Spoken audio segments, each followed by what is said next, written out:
Showing you how you can repost videos on TikTok. So nowadays TikTok has launched a new feature where you can repost videos by other accounts on your profile or on your page, and this is like the new feature with Instagram where you can repost other Instagram posts.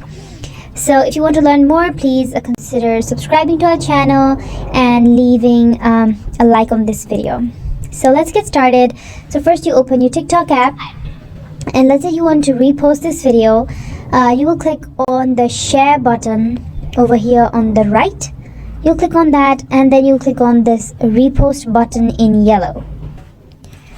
So click this repost button in yellow on the top, and then you click on this repost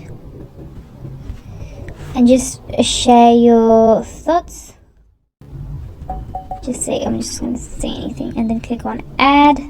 Reposted that video, and that's it. And it will be seen on your followers page that the video that